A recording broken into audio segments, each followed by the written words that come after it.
జాగ్రత్త ఉంటానంటే నేను చిన్నప్పుడు మా స్కూల్లో ఒక చిన్న స్టోరీ విన్నాను.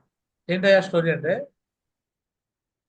ఒక బిడ్డ చిన్నప్పటి నుంచి రకరకాల దొంగతనాలు చేసి పెద్ద క్రిమినల్ అయిపోయి మొత్తానికి పోలీసులు పట్టుబడతారు.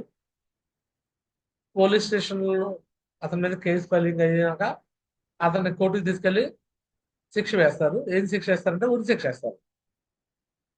ఆ ఉరి శిక్ష వేసిన తర్వాత ఉరేసే టైంకి లాస్ట్ లో ఇక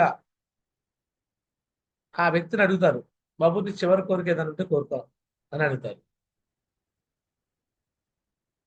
ఆడు అంటాడు, ఆ దొంగ, గజ దొంగ, క్రిమినల్, సార్ నాకు చివరి కోరిక ఒకటే ఉంది, చనిపోయే ముందు మా అమ్మను ఒక్కసారి చూడాలి సార్ అన్నాడు. పాపం అక్కడ ఉన్న వాళ్ళందరూ పోలీసులు అందరికీ కళ్ళు చెమరుతాయి. చచ్చిపోతూ చచ్చిపోతూ తల్లిని చూడాలనుకుంటున్నాడు. చివరి కోరిక భార్యను పిల్లలను లేకపోతే ఇంకా ఇంకోటి ఏదో చేయాలని కాదు, తల్లిని చూడాలనుకున్నాడు. What a great son, super son అని చెప్పి సెల్యూట్ చేసి నీకోసం మేము ఏర్పాటు చేస్తామని ఉరికమ్మ మీదే ఉన్నాడు. వాళ్ళన్న ఒక హాఫ్ అన్ అవర్ లో వాళ్ళ అమ్మగారిని తీసుకొచ్చేసి వాళ్ళ అమ్మగారిని చూపించారు. పాపం వాళ్ళ అమ్మ ముసలిది అయిపోయింది కొంచెం. కొడుకు కాడికి వచ్చింది. ఎవరు నాయన వాయనాయనో నాయన నాయన నా కొడుకుని ఎట్లా చేశారయ్యా, చంపేస్తున్నారయ్యా దొంగ సచిన వాళ్ళ అని చెప్పేసి తిట్టుకుంటూ కొడుకు మీద బాధపడుతూ వచ్చింది. కొడుకు మెల్లిగా అమ్మా ఇట్లా అన్నాడు. "ఏంటన్నా, ఏమన్నా డబ్బులు ఏమైనా దాచిపెట్టావా అనుకుంటూ వచ్చింది. ఇట్లా ఇట్లా అవును చెప్తారా అన్నాడు. చేతులు కట్టేస్తుంది మనవాడికి. చెవి అనగానే చెవి ఇటు వచ్చింది వింటాకి. చెవి పట్టుకుని కసక్క కొరికి పడేశాడు. అప్పుడు దాకా నా కొడుకు చంపేస్తున్నాడు అని చెప్పేసి బాధపడిన తల్లి ఒక్కసారిగా చెవి కొరకగానే ఆ నొప్పి తట్టుకోలేక, రే దమ్మ వచ్చాడా మాయదారోడా, ఎందుకు నువ్వు ఇలా నన్ను కొరికేసావు, నిన్ను వీళ్ళు ఉరి తీయడం తప్పలేదు, అయ్యా పోలీసు వాళ్ళు త్వరగా ఉరి తీయండి అని వాడిని కొడుకుని కూడా తిడతాం మొదలు పెట్టేసి తల్లి. అక్కడ ఉన్న పోలీసులు అవాక్ అవుతారు. రే రే రే రే, మూర్ఖుడా, చచ్చే ముందు కూడా తల్లి తల్లి ఉసురు తీసుకుంటున్నావు కదా, తల్లిని ఎవరన్నా ఈ విధంగా చేస్తారా, దౌర్భాగ్యుడ, దుష్ట, నేను ఉరేసినా కూడా ఇంతసేపు ఆపకూడదు అంటే నేను ఉరేయాలరా అని చెప్పేసి అక్కడ జైలర్ వాళ్ళందరూ తిరుగుతుంటే, సార్ ఒకసారి నా మాట వినండి, ఈరోజు నా తల్లిని నేను అలా చేశాను అలా అన్నాను అని చెప్పేసి మీకు అనిపిస్తుంది కదా, అలా ఎందుకు అన్నానో ఒకసారి నా బాధ కూడా అర్థం చేసుకోండి. ఈరోజు నేను ఈ విధంగా ఉరికమ్మం ఎక్కుతున్నానంటే, ఇలా ఉరిశిక్ష పడి నేను 30 ఏళ్ళకే నేను చనిపోతున్నానంటే దానికి కారణం ఎవరో కాదు సార్, ఏమే నా తల్లే.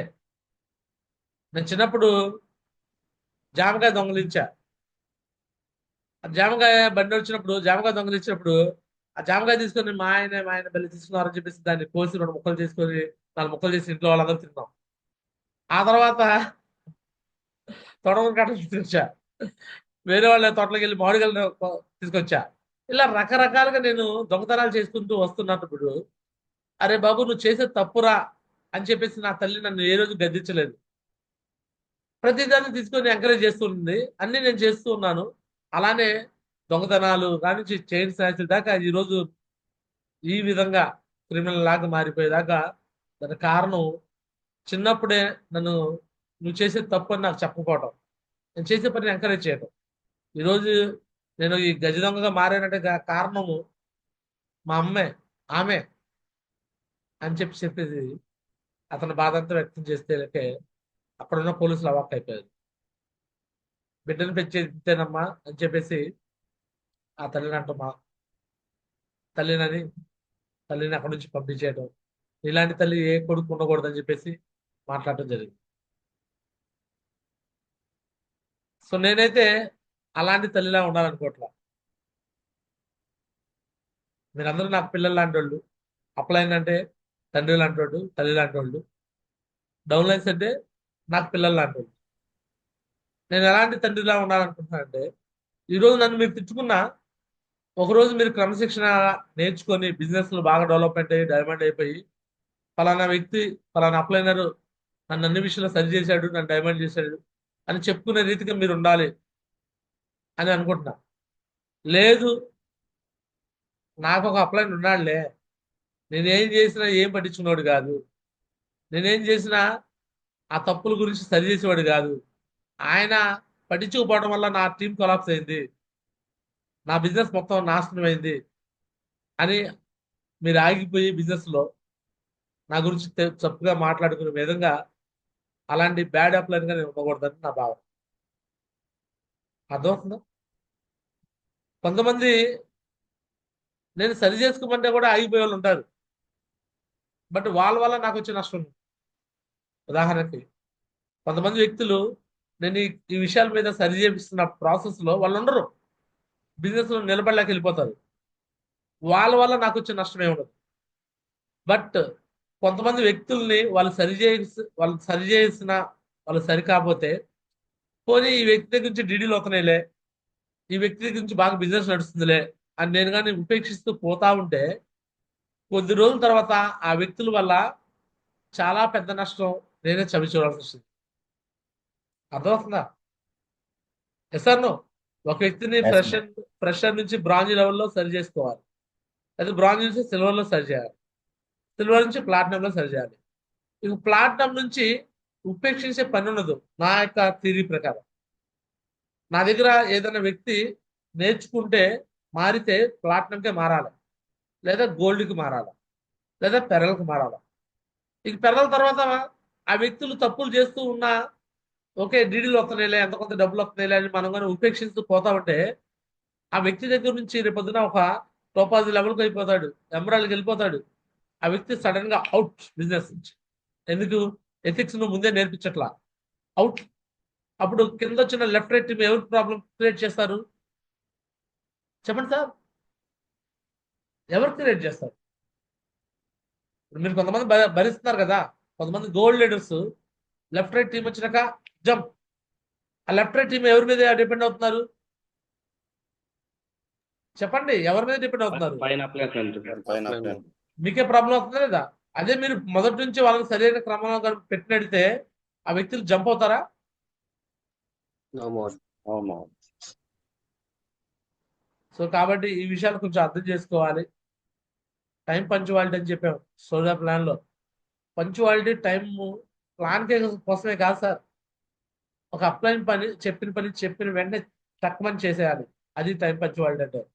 జూమ్కి రమ్మంటే జూమ్కి టక్మని రావాలి, అది టైం పంచువాలిటీ అంటే. ట్రైనింగ్ మీటింగ్ ఫంక్షన్ అప్పుడు, ఏషియా ట్రైనింగ్ సండే వెళ్ళినప్పుడు టక్మని రావాలి, దాన్ని టైం పంచువాలిటీ అంటే. క్లియర్?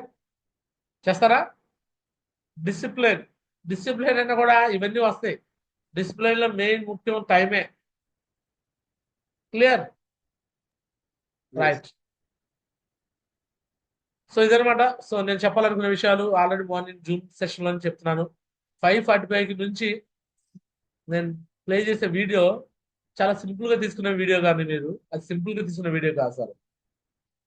నేను ఫ్రెషర్ లెవెల్లో ఉన్నప్పుడే మాట్లాడే మాటలు. అలా నేను మాట్లాడాను, ఫాలో కూడా చేశాను కాబట్టి ఈరోజు నేను డైమండ్ అయ్యా. నేను మాట్లాడి నేను ఫాలో చేయకపోతే డైమండ్ కాలేను. నేను కూడా ఆ గోల్డ్ దగ్గరే ఆగిపోయేవాడిని, నేను కూడా ఆ పెరల దగ్గర ఆగిపోయేవాడిని. నెక్స్ట్ లెవెల్కి అడుగు కూడా ముందేసేవాడిని కాదు. గుర్తుపెట్టుకోండి సార్, ఈ బిజినెస్ లో నీకు ఎథిక్స్ ఉన్నంత వరకే నీ లెవెల్ మారిద్ది, నీకు అచీవ్మెంట్ మారిద్ది, నీ ఐడియా అనేది ముందుకెళ్ళిద్ది. నువ్వు ఎథిక్స్ ఎప్పుడైతే బ్రేక్ చేస్తావో, నీకు ఏదైతే సేల్స్ ప్రమోషన్ గా ఉందో, నెక్స్ట్ లెవెల్ స్టేటస్ ఉందో, ఒక్క అడుగు కూడా ముందుకెళ్ళదు నీకు.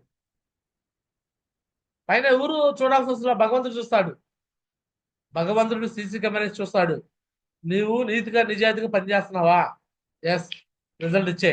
త్వరగా గోల్డ్ చేసి పెడేసే, త్వరగా పెరల్, త్వరగా కోరల్, త్వరగా టొపాస్, దేవుడు చేసి పెడతాడు.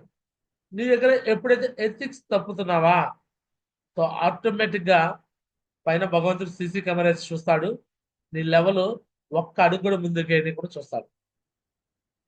అర్థమవుతుంది మీ అందరికి? Yes or no? ఎస్. చేసే పని నీతిగా నిజాయితీగా మనం నమ్ముకొని కొన్ని వందల మంది జీవితాలతో ఆధారపడి ఉన్న పని కాబట్టి, సో అందరికీ ఒక రోల్ మోడల్ గా మనం ముందుకెళ్ళాలని మనస్ఫూర్తి కోరుకుంటూ, సో ఇంతటితో నా మాటలు ముగిస్తాను. థ్యాంక్ యూ సో మచ్, అందరికీ ధన్యవాదాలు. దిస్ గ్యారా చిన్నారావు సైనింగ్ ఆఫ్. జై హింద్, జై హో, సేఫ్ షాప్. సో రైట్, ఇక ఫంక్షన్స్ గురించి మాట్లాడుకుందాం, కాంట్రిబ్యూషన్ గురించి మాట్లాడుకుందాం. సో రేపు జరగబోయే ఫంక్షన్ లో